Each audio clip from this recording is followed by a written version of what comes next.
Julius Caesar, Alexander the Great, George Washington, and Ulysses S. Grant. History loves to look back on its brilliant military generals.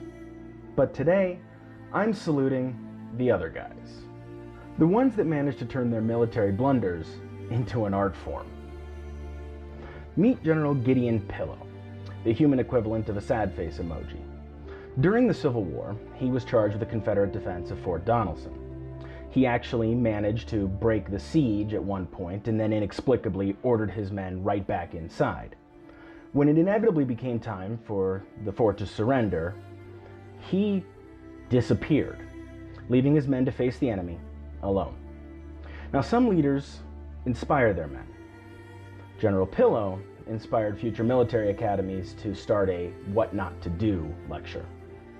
Then there's General George McClellan, the man who transformed the Union Army into a waiting room.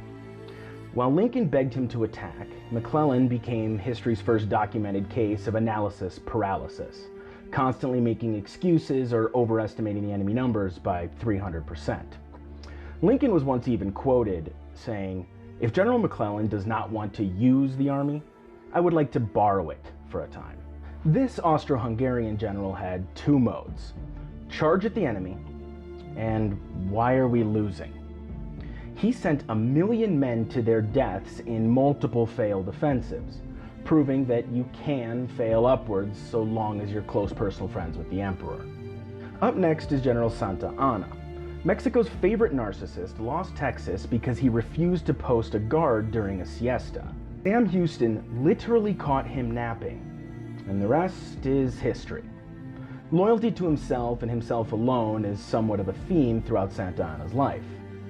On that note, if your general requires a golden carriage to go into battle, he's not a leader. And finally, General Arthur Percival. When Japan decided to attack Singapore, his entire defense strategy was hoping they'd get lost. 80 to 85,000 troops ended up surrendering to about half that number. Churchill was once even quoted saying this was the greatest disaster in Britain's history. These men may be lost to history, or remembered simply for their failures. But hey, at least there's something that we can take away from their lives. Sometimes the greatest threat isn't the enemy across the field, it's the guy giving the orders.